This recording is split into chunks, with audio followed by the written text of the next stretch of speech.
Hoy concluimos nuestro estudio del romance de la redención. Estudiamos la vida de Ruth y esta hermosa historia de amor que surge en el tiempo de los jueces, y esto es lo que lo hace un gran contraste, porque el tiempo de los jueces fue una época terrible y aquí, en el medio de eso, Dios nos da esta hermosa historia de amor y redención. Y a esta última lección le vamos a llamar la señora de Boaz, la señora de Boaz. Y es una maravillosa conclusión para esta historia de amor y de redención. Espero que hayas disfrutado escuchar esta historia así como yo disfruté contarla. La mayoría de las bodas se concentran en la novia, y con mucha razón. Pero esta boda en particular, el enfoque estará en Boaz, el novio. Todas las miradas estarán en él, y yo no quiero decepcionar a nadie, pero en la cena de las bodas del Cordero, la gente no estará mirándonos, porque todo el mundo estará fijándose en Jesús. Ahí estarán todas las miradas. Todos verán a Jesucristo. Por ejemplo, en esta historia, se menciona el nombre de Boaz 8 veces, cuando el nombre de Ruth solo se menciona 3 veces. Vemos que se menciona el nombre de Boaz unas casi 3 veces más, y como he dicho, Boaz será el centro de atención, y con mucho merecimiento, porque él es el que hace todo esto posible. De no haber sido por él, no tendríamos esta historia. Ahora, en la Biblia, cuando oímos mencionar la ley del pariente más cercano, la ley del pariente redentor, aquel pariente que puede redimir, en Deuteronomio capítulo 25, verso 9, se menciona a este redentor cercano o este pariente más cercano que dice: yo no quiero redimir. Y si rechaza redimir, entonces la novia podría hacer cosas bastante humillantes. Pero no existe humillación alguna en esta historia, aunque el pariente más cercano diga: no, yo no quiero redimir, yo no quiero ser el pariente redentor. No hay humillación aquí. Pero cuando vemos la historia de Jesús, vemos que Jesucristo sufrió una doble injusticia, porque Cristo sí nos redimió. Él no nos rechazó, Él no nos rehusó, pero sí nos redimió. Y aún así fue víctima de humillaciones. De nuevo, en Deuteronomio capítulo 25 dice que esta novia potencial, esta viuda que quiere ser redimida, pero el hombre dice: no, yo no quiero. Ella podía escupirle en la cara. Démonos cuenta de que la Biblia registra que en 6 ocasiones le escupieron a Jesús. Le escupieron en la cara, y quiero darte la referencia. Mateo 26, 67, Mateo 27, 30, Marcos 10, 34, Marcos 14, 65, Marcos 15, 19 y luego Lucas 18, 32. Así que es una doble injusticia, porque Él estaba redimiéndonos mientras estaban humillándole. Desglosemos esta lección en 4 partes básicas de las que hablaré. Primero, la tierra de Elimelec. Era una costumbre en Israel que cuando alguien iba a comprar una nueva tierra o propiedad, y esto pasó en ese tiempo, y en el libro de Ruth se describe con claridad, lo que acontecía era que el nuevo dueño de aquella tierra o propiedad se ponía los zapatos del dueño anterior y hacía una caminata por todo el perímetro de la propiedad. Esa era su forma de declarar: yo he comprado esta tierra. Desde ahora me pertenece. Y eso fue lo que ocurrió. Aquí vemos a Boaz que toma los zapatos de este hombre. No podía ser el dueño anterior porque estaba muerto. En este caso era el pariente más cercano. El hombre que tenía el derecho de redimir, pero no quiso hacerlo. Boaz se puso las sandalias y comenzó a hacer la caminata, para así dar testimonio y decir: yo soy el nuevo dueño de esta propiedad. Y de ahora en adelante nadie puede caminar en esta propiedad a menos que yo le dé permiso. Él es el dueño. Y si llegas a comprender esta costumbre, también comprenderás de lo que hablaba Juan el Bautista allá en Marcos capítulo 1, verso 7, donde dice: yo no soy digno, es decir, yo no tengo la autoridad o el derecho de desatar sus sandalias, hablando de Jesucristo, por supuesto. Se está refiriendo a lo mismo. Él dice, Jesús es mucho más grande que yo. Jesús es el dueño de la tierra, yo no soy el dueño. Yo no tengo el derecho de desatar sus sandalias. Así que esta era una costumbre de la cultura que ellos tenían. Formaba parte de la designación de un nuevo dueño. Y otra vez, viendo la historia de la redención, viendo a Cristo Jesús, ¿te das cuenta de que eso hicieron los soldados romanos? Los soldados romanos se llevaron su calzado, sus sandalias, mientras Él nos redimía. ¿Cómo sabemos que se las quitaron? Porque la Biblia dice que perforaron sus manos y sus pies. Así que aun cuando Él está redimiéndonos, ellos persisten en humillarle. ¡Qué injusticia! Porque esto le costó a Cristo su propia vida, nuestra redención. Ahora, el tercer punto que quisiera abordar, discúlpenme, el segundo punto que quiero abordar es la esposa de Boaz. La esposa de Boaz, quien por supuesto es Ruth. No se casó con Noemí, sino que se casó con Ruth. Boaz no solamente toma posesión de la tierra, sino que también adquiere a Ruth para que sea su mujer, su esposa. Y un pacto matrimonial no es solamente entre dos personas. De hecho, en este caso, el énfasis está puesto sobre un compromiso entre tres. Y este compromiso es entre Dios, entre la pareja y también entre la comunidad o la familia. Y esta es la manera en que está escrito. Ruth 4:10 dice, tomo por mi mujer. Y eso es personal. Es entre la gente. Y luego la gente responde, somos testigos. Y así ya estamos hablando de la comunidad. Y por último vemos que dice, el Señor haga contigo como con la casa de Judá. Y luego declaran una bendición. Así que son tres partes, no solamente es entre la gente y la familia, sino que también es con Dios. Y así es el matrimonio, es un compromiso uno con otro, con la comunidad y con Dios. Es mucho más que solo la unión entre dos personas, sino que son dos familias las que se están uniendo. Y por esta razón quiero enfatizarlo, porque yo creo que es muy importante. En la medida de lo posible, obtén la bendición de la familia antes de casarte con alguien. Y si no eres capaz de obtener la bendición de la familia, de su familia, entonces deberías obtener la bendición de tu propia familia. Yo comprendo que a veces no es posible, pero si es posible, hazlo porque tendrás que vivir con ellos también. Y la familia es un pacto. Así que deberías buscar la bendición de los padres, de sus padres. Haz todo esto en la medida de lo posible. Es una bendición que solamente es para tu beneficio. A mí me gusta expresarlo así. No está bien pedirle que se case contigo y que se divorcie con sus padres, porque esto va a representar un problema para ti en el futuro. No lo hagas. Y encontramos que Boaz y Ruth no solamente estaban comprometidos uno con otro, sino que tenían la bendición de la comunidad. Y no hay nada más hermoso que una boda hermosa. Cuando una pareja lo hace bien, es decir, cuando están ante el altar de Dios en lo que llamamos santo matrimonio y están comprometiéndose el uno con el otro, es algo muy hermoso ver la bendición de no solo de las familias, sino de la iglesia, de la comunidad que está sobre ellos. Así que le dicen, que Dios te bendiga y que te prospere. En Efrata, y tenemos que remontarnos a los primeros versículos del libro de Ruth para ver esta palabra. Recordemos que habla del lugar de fructificación. En Efrata, y seas reconocido en Belén. ¿Ves qué está pasando? Esta historia comenzó con una hambruna que ocurrió en Belén. Y concluye con una bendición en Belén.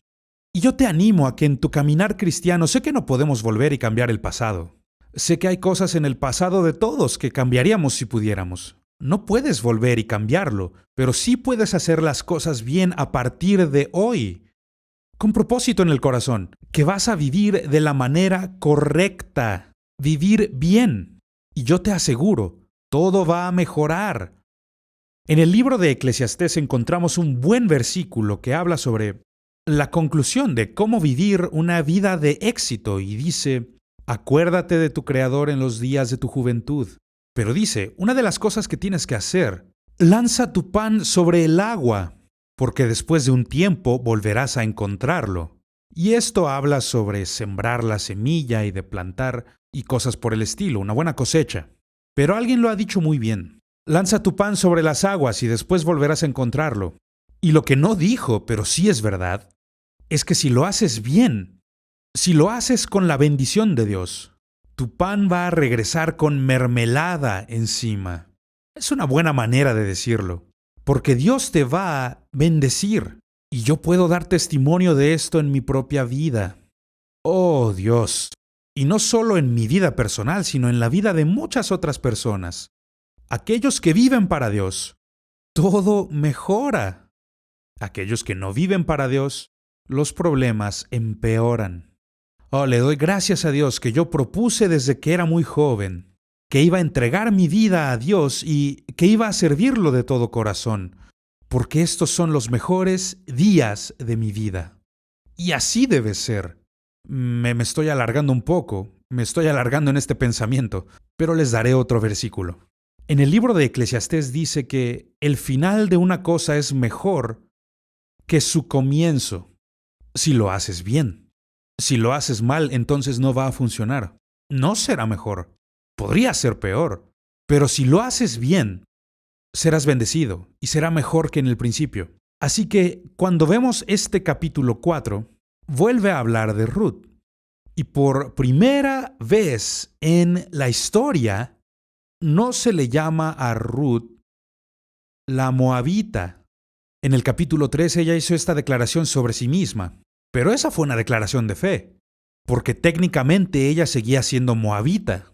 Ella solo dijo: yo soy Ruth, tu sierva. Pero esa era una declaración de fe, porque seguía siendo moabita, pero ahora, después de la boda, no se vuelven a referir a ella como moabita. No, no, no. Ahora es solo Ruth.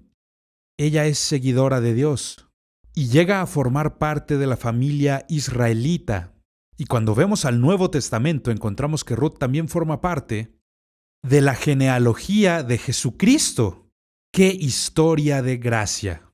Ahora hablemos sobre la tercera parte de la historia, porque de verdad se pone interesante. El bebé de Noemí. Sí, me escuchaste bien, no dije el bebé de Ruth, dije el bebé de Noemí. Y sí, sabemos que Ruth fue quien dio a luz a este bebé. Ruth fue su madre. Y a este bebé que le nació a Ruth y a Boaz le pusieron por nombre Obed, así nombraron al niño. Pero no es así como la historia lo registra. La historia registra que las vecinas llegaron y vieron a Noemí con este bebé y entonces le llamaron el bebé de Noemí. ¡Wow! ¡Qué palabras! Verás, cuando Boaz se casó con Ruth, la Biblia dice que el Señor le concedió quedar embarazada y dio a luz a un hijo. Pero las vecinas no dicen el bebé de Ruth, sino que dicen que es el bebé de Noemí. Un bebé le ha nacido a Noemí. Y tenían razón. Tenían toda la razón. Porque lo que se había perdido ha sido restaurado. Bajo la ley de Moisés, con el pariente redentor, cuando el pariente de un hombre moría y se casaba con la viuda del difunto, el hijo que les naciera primero no se consideraba su hijo, sino que era considerado como hijo del difunto. Así que técnicamente lo que están diciendo es preciso. Noemí tiene un nuevo bebé. Ella toma el lugar de los dos hijos que han muerto. Y entendemos que estamos hablando de vida aquí. No podemos retroceder y reemplazar a estos muchachos, pero la vida sigue, la vida continúa. Así que tenemos a este nuevo bebé que nace en esta familia y le llaman el bebé de Noemí. Y el nombre que le dieron a este bebé es Obed. Y eso es interesante porque el nombre Obed significa un siervo adorador. Eso significa. Un siervo adorador. Y esto tiene un significado grande. No lo tomemos a la ligera. Porque cuando pensamos en servir a Dios, o cuando pensamos en ser un adorador de Dios, ambas cosas tienen que nacer en nuestro corazón, a través de nuestra relación con Cristo Jesús. Esto no es algo mecánico, no es algo que simplemente hacemos como un ritual más. No, nuestro servicio a Dios tiene que venir del corazón, de todo corazón. ¿Cómo vamos a adorar a Dios? De corazón, de todo corazón. Así que cuando Obed nace como siervo adorador, habla de cómo tenemos que nacer también en nuestras vidas. Y es interesante, cuando el bebé crece, cuando Obed crece y se hace hombre, adivina, Obed se convierte en el abuelo de el gran rey David. Y esto es algo que Ruth no pudo haber comprendido, es algo que Noemí no pudo haber comprendido. Lo que la gracia iba a restaurar en sus vidas era lo que habían perdido. Todo lo que se había perdido ha sido restaurado una vez más. Entonces, Obed es el abuelo del rey David. Obed fue el padre de Jesé y Jesé es el padre de David. ¡Qué historia tan tremenda! Una historia de la gracia de Dios.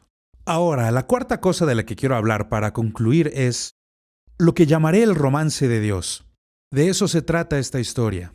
Por eso le llamo Romance de la Redención, creo que es el mejor título que he oído para el libro de Ruth.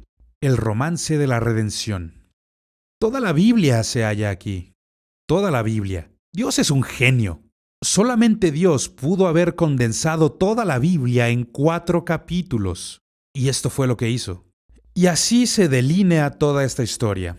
La historia comienza con muerte en una hambruna y concluye con vida, con un nuevo bebé.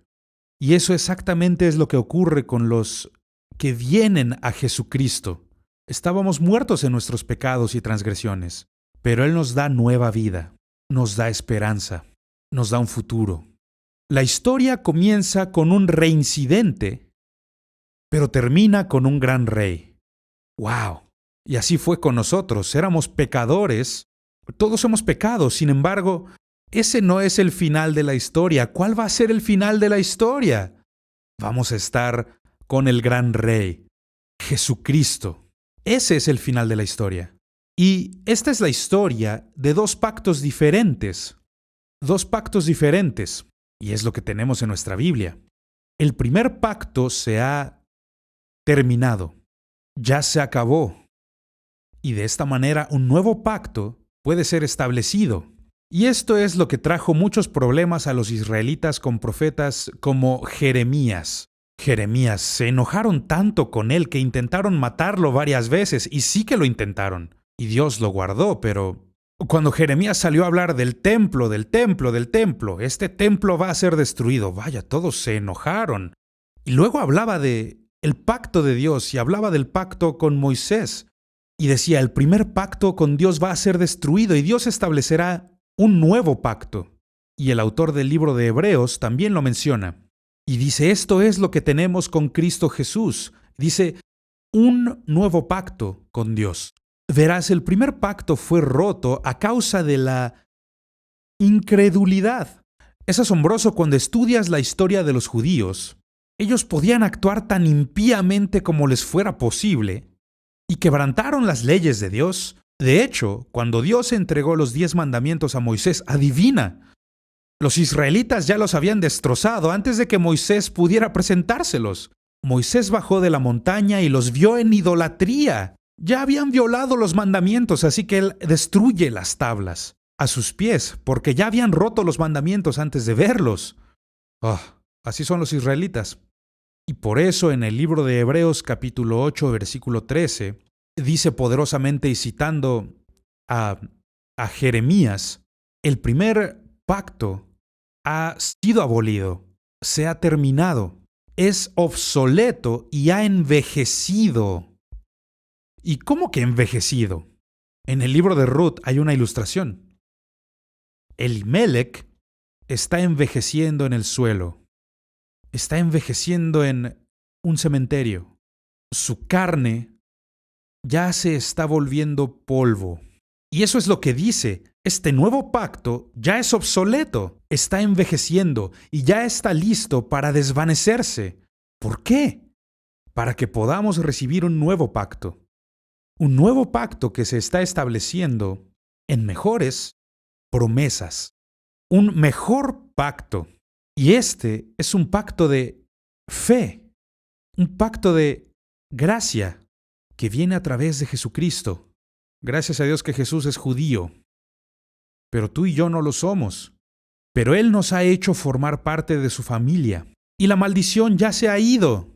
Nosotros ya no somos extranjeros. Formamos parte de una nueva raza de personas que es encabezada por Jesús. ¿Recuerdas en Corintios cuando Pablo menciona al primer y al último Adán?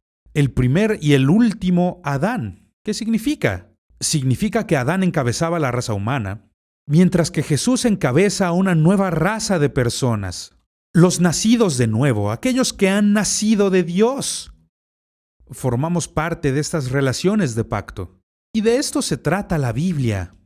Es la historia de dos pactos. Y eso es lo que encontramos aquí. Tenemos a Elimelech y a Noemí que representan a Israel y la ley de Moisés. Boaz y Ruth representan a Cristo y a su iglesia en un nuevo pacto. Un pacto de amor. Y para nosotros esto es nueva revelación. Para algunos de ustedes estas cosas podrían ser nuevos puntos de vista. Pero para Dios, este ha sido su plan desde el principio, incluso antes de la fundación del mundo. Cristo no solamente murió en Gólgota, colgado en el Calvario. La Biblia dice que Él fue molido por nuestros pecados, el plan de Dios en la mente de Dios desde antes de la fundación del mundo. Ese era el plan de Dios, redimirnos, hacernos formar parte de su familia. Así que no somos solo gente, somos el pueblo de Dios y formamos esta nueva raza, este nuevo Adán, Jesucristo. Somos parte de su familia. El primer pacto estaba destinado a fracasar para que pudiera establecerse un nuevo pacto y poder tener una eterna relación con Dios. Oh mi Dios, toda la sabiduría de Dios para poder formular este plan. Solo Dios pudo hacerlo. Así como Ruth, Dios nos ha destinado a ti y a mí, como extranjeros, a formar parte de una boda con un esposo judío para poder tener una relación con Dios. Es la única manera posible en que podemos ser santos. Todo bebé nace en este mundo siendo inocente, pero hay una diferencia entre ser inocente y ser santo, porque el bebé no solamente es inocente, sino que también es ignorante. Pero tú y yo somos llamados una nación santa y un real sacerdocio. ¿Me doy a entender? ¿Qué ha pasado con nosotros? No solo somos inocentes, no, sino que Él nos ha hecho santos. Nuestra santidad es nuestra relación con Jesucristo.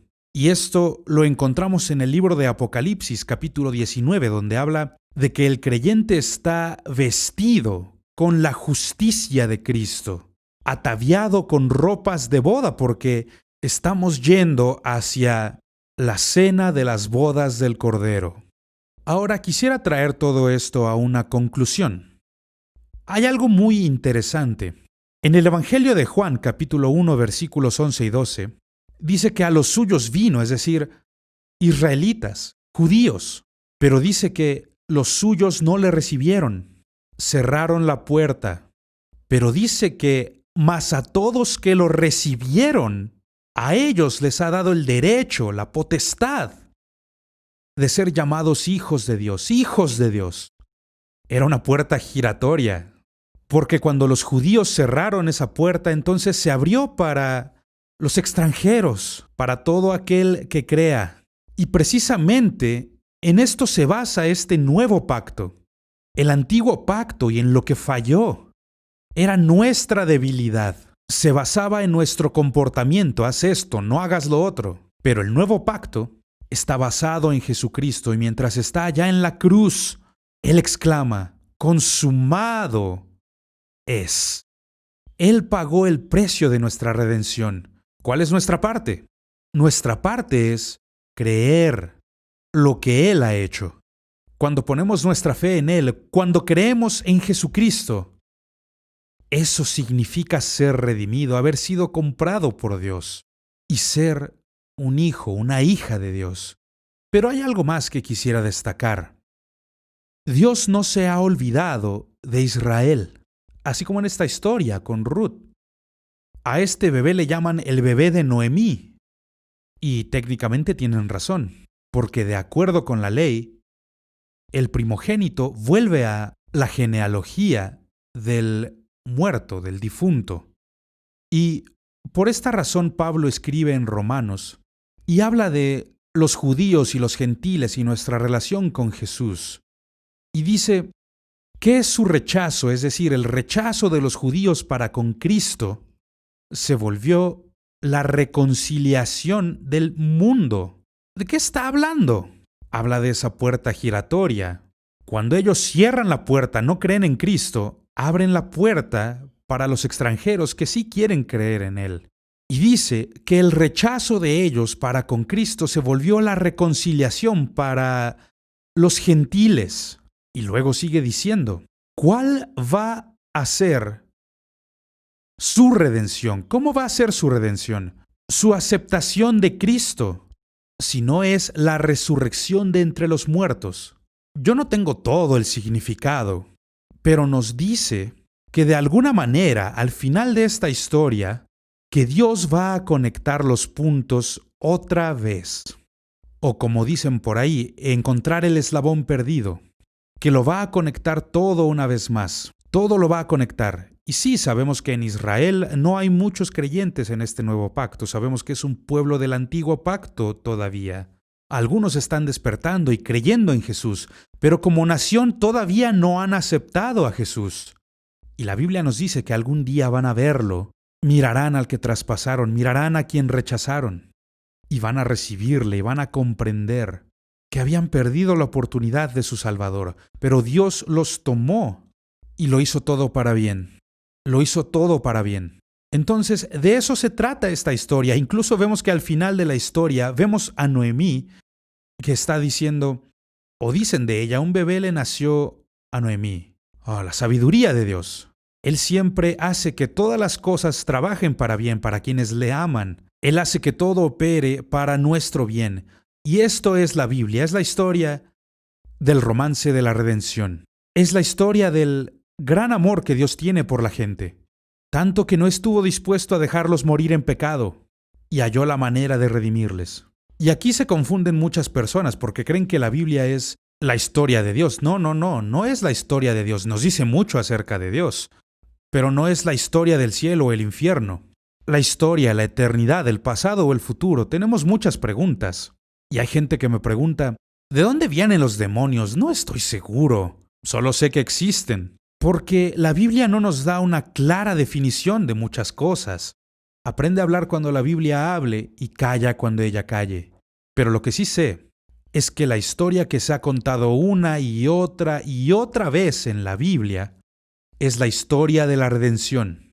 Porque de tal manera amó Dios al mundo. Y nos cuenta esta historia de 1000 maneras diferentes. Para que a nadie se le pase, que nadie se pierda de esta historia. La hace tan clara. Esta es la historia de un Dios que amó tanto a la gente y encontró la manera de redimirlos. Aun cuando ellos estaban tan lejos de Él, Él los trajo a su familia.